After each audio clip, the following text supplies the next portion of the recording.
Do School Better, a podcast for people who want to transform education. My name is Doris. In this season, I discuss the core principles of my educational philosophy with Tim Desmond and Allison Tanker, my co-teachers from Hawken School's Entrepreneurial Studies program. It's not about what you teach, it's about what they learn. In this episode, Doris explains why our current educational system doesn't work anymore and why skills mastery matters more for today's students than it ever has before. She discusses how her career of teaching and entrepreneurship have led her to create a new model for learning. So Doris, why did you do this? Where did this come from? Yeah, this came from years and years of teaching, actually kids, but teaching math and finding ways to strategy after strategy to get kids to learn math who hated it coming in or thought they were stupid or for whatever reason the way we teach doesn't work well for them. And, I started my career not as an educator. I was in industry. I was an engineer. And then I built products and I built businesses in the cowboy days of the software business. And so I was old. I was 38 or so when I was first a math teacher standing in a high school and looking at a bunch of kids. And when I saw what I was supposed to teach and how I was supposed to teach them, I was stunned. First of all, it looked unchanged since I'd been a kid sitting in math class, and it was gruesome. It was so disconnected from anything that kids could care about or find relevant. There was no context for them. So I remember being told when I was first teaching, and said, okay, what do you want me to do? And they gave me the book and said, you're covering these chapters. And I said, okay. And I was at an independent school, so I didn't have to be certified. So I literally came from running a software business into being a high school math teacher. And told, all right, so cover these chapters. And the advice I got was basically you set it up like this. You maybe introduce for a few minutes the topic, polynomials, shifting and reflecting rules, whatever it is, trig. You introduce the topic, then give the students an assignment. Here, you'll see at the end of each section, there are these problems. I always assign the evens because the answer to the odds is in the back of the book. And then the next day, at the beginning of class, you go over the homework. Then you introduce the new thing. Then you give them the problems. And then rinse and repeat. And that's kind of it. And so I had, because I was the new kid on the block, I was given the class nobody wanted to teach, this was a very high performing, intense math science kind of school. And this was the class for freshmen who had flunked math the year before, or come from different schools with weaker programs, so they didn't have the background. So I'm facing a bunch of kids who hated math with the force of 1,000 suns and were convinced they were stupid and basically weren't thriving at all in this kind of traditional setup. And I spent the next 14 years developing all these different ways of getting all these different kids to, first of all, understand why it mattered to learn this stuff and give it context, and then find different ways for this weird thing called math, which is a language, right, to make sense and be relevant and be digestible, and for them to kind of develop pattern recognition skills and understand that it's actually useful for decision support, and actually starting with engaging with each student about what is the decision that you might want to actually support with modeling some. Anyway, so I developed all these strategies, and in the meantime, and it was very successful, and you experience what it is to see a 14-year-old or a 16-year-old or a 17-year-old come in feeling completely shattered by the system and completely not only unsuccessful but incapable. Like their schools allowing them to decide early on that they are inadequate in some way. And it's an amazing thing when you see how truly every kid can learn, and it's about engaging their interest and their imagination and having them trust and what they're capable of. So when I came to Hawken, I came because I'd spent 14 years as a math teacher, and I really wanted to find a way to do school better. I wanted to find, I just think the system's so broken. I'm so glad now that it's generally felt that school's broken. That wasn't the case not so long ago. And so when I started here, I had been here maybe a month. I was, associate head, I still am. And I'd been here about a month when Scott, who's the head of school, said, hey, we just bought a building down in University Circle, and we want to do some experiential classes down there, and it's pretty much empty. Yep. With your background, do you want to do create an entrepreneurial studies course? And I thought, bingo, I'd love to. And I said, it's not because I'm particularly passionate about teaching business to high school kids. Not that that's a bad thing, but it's not my passion.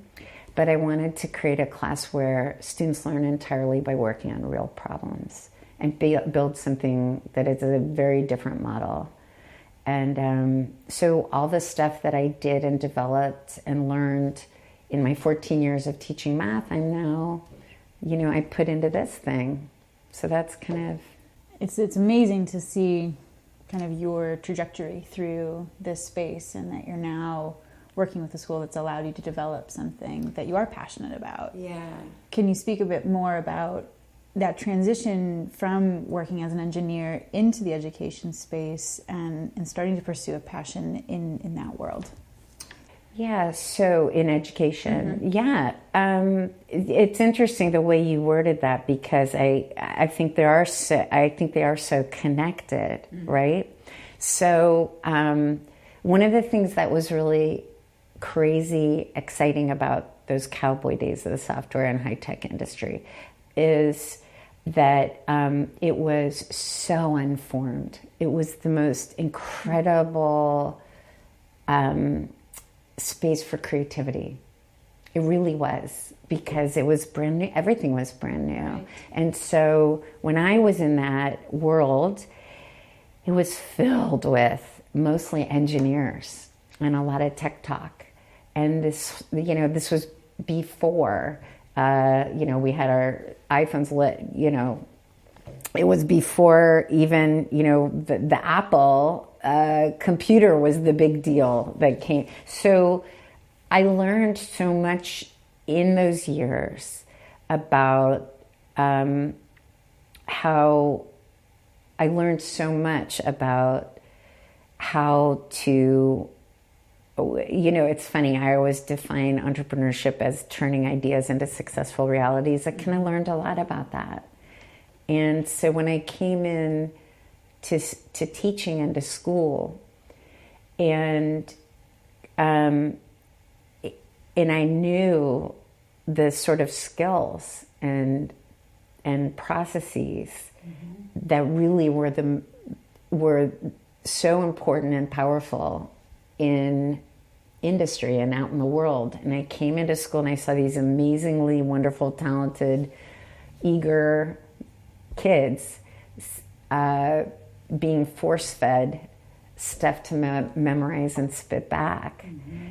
And I really felt so strongly that really it's the skill part that they most need. And of course you can't, you need, of course you need the knowledge and you need the content, and there's a lot of hard stuff to learn, but understanding how you learn and having that be part of the process of education, and learning what it means to work well with others and how to set up a process that you by yourself aren't going to do. Learning how to, how to solve a problem that doesn't look exactly like what they had as an example in the chapter of the book. Like, those are the things that we just don't do well in school. And all those things were connected. Does that answer? Sure. It is. I mean, I think there is a lot of truth in that story about who you are and your desire to really build and fix systems, create new systems for where areas might be broken or needing improvement. And I'm curious if you have any specific kind of education philosophy that you follow, or any predecessors that you had read that really influenced how you've gone into building your educational? Well, it's funny because I taught and sort of figured it out as I went kind of thing for a long time. And I actually think that a lot of the way I approach teaching and learning and curriculum was possibly helped by the fact that I didn't have an education degree, and I came in sort of, I didn't come in with sort of an indoctrination into these are the things thou must do. And not that there's anything wrong with those things. They're all things that come from years of great practice and learning. But I think I just developed these philosophies and principles over the course of teaching for years. And it was really interesting when you ask about who I read. After teaching for 14 years, I did a graduate program, and I actually read John Dewey, and I read some of the great education philosophers. And I'm not an emotional person, and I'm not embarrassed to say when I first read John Dewey after 14 years of teaching, and I read what this man wrote in like 1913 or 1915, and I got really emotional because he so eloquently and with great wisdom said what I had discovered, on my own. And it's really down to some of these things that a teacher's job starts with engaging the individual interest of each student. You don't create the interest. You don't need to use trickery to motivate a student to learn some things. People, humans, are intrinsically interested. It's about engaging their particular interest and creating a path that will guide them as they're driven by their interest through the kinds of learning that will then result in their having grown in some really important ways. And he worded it much better than I'm wording it, but I believe that, when I walk into a math class with a 16-year-old Jeremy who's looking at me and saying, why do I have to learn this stuff? That's the first, most important, essential. You cannot skip that. That is it. You start everything with, why does this matter? Why does this matter to me, Jeremy, to me, Allison, to me, Tim, to me, Lindsay, to me, why? And if you skip over that, and we've ignored that largely in school. Sure. If you do that, the rest will come. So when people talk about, there are all these edgy jargon terms, okay? And it's really hard to talk about these things without using them. So when people say, I believe that learning needs to be student-driven, student-centered, like, what does that mean? Well, for me, what it means is what I just said. Every student, you have to take the care to make sure that every student first understands why what they're about to do matters. And afterwards and frequently, and you see that in the way our program works, there's constant reflection. Why did we do that? Why are we about to do this? Why does this matter? Why did we do that? And having them answer that question.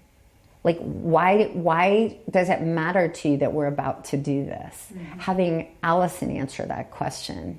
I can't answer for Allison.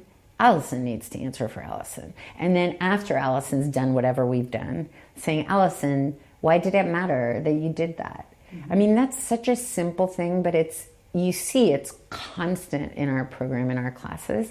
And the reason is that more than anything else guides every student and makes, when I say that students work harder, they assign themselves more work than I would ever assign them, or you would ever assign them. It's because once they care, once it's relevant, the rest will come. And one of the things that has changed so much is because of technology, starting very, very young, people today know the difference between things that matter and things that don't. So when I was a kid in school, and I was having Mrs. Smith teach me about the Treaty of Versailles, and I had to learn these names and these dates, and I had to spit them back next Friday on the test. If I thought to myself, I'm not sure why this is important, or if I even articulated it, like Ms. Smith, and I probably would never have asked because it would have been impudent, you never would have done it. But if I'd said, hey, Ms. Smith, why is it important for me to memorize the dates and the names associated with Treaty of Versailles?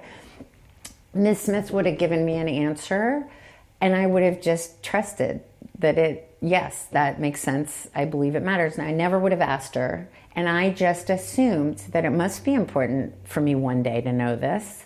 And I will dutifully, I was a good girl. I didn't have what students today have. Students today sit in that same classroom with Mrs. Smith saying, I want you to memorize the treaty dates and names associated with Treaty of Versailles for the test next week. And they're looking at her and they know that this will never matter in their lives. They're in the rest, when they're outside of that classroom, they are confronted all the time with what's going on in the world, with who's making stuff happen in the world and how. And they know it's not really relevant or meaningful that they learn those particular things. That makes perfect sense. I mean, I even reflect back on my educational experience, and to imagine having the opportunity for that self-reflection to engage in a way that helps me see the value in the learning, really be active in the learning process. I think that's an opportunity that's not given to many students, and I'm curious for you how that has really drawn you deeper into this work. Sure. Well, so when I was teaching math, I worked every single day to find a way to make it relevant and meaningful to every single student. So this whole project-based, using real problems, etc. We talk about how we were using real problems, and in entrepreneurship, people can see exactly how we're doing it. I did the same thing every single day in teaching math. Every single day. I came up with a real, and sometimes it was really crazily hard. And I'm sure my answers were so bizarre, because trying to tell a 15-year-old why learning sign matters and coming up, but that I did it every single day in class, when I'm starting something new, when I'm working one-on-one with a kid, trying to find something real where it would matter that they learn that. Mm-hmm. So you don't have to be teaching entrepreneurship. It doesn't matter what you're teaching. And we've been working a lot with our humanities department, and they can teach ancient China using some way to use real world problems to make the learning meaningful and relevant to students. And there are many other things that I believe, but the other one that's sort of at the same level as the making sure the relevance and meaning, I actually believe that every child can learn, every person can learn. I actually truly believe that. That isn't something I decided to believe. I really, really believe it. Mm-hmm. I believe it. And I've taught hundreds and hundreds and hundreds of students, and I've never found an exception. That's the other biggie. I think that's powerful. And it's powerful how passionate you are about this. You can feel that from you. And I think it's important, the work that's being done. And it's exciting you've had the opportunity here to explore that and build a program that's continuing to show what's possible for students out there. So congratulations on that. Oh, well. Looking forward to learning more from you. Thanks for listening to this episode of Do School Better. We would love to hear from you, so please leave us a comment or a review. And if you're interested in learning more, check out wildfire-education.org.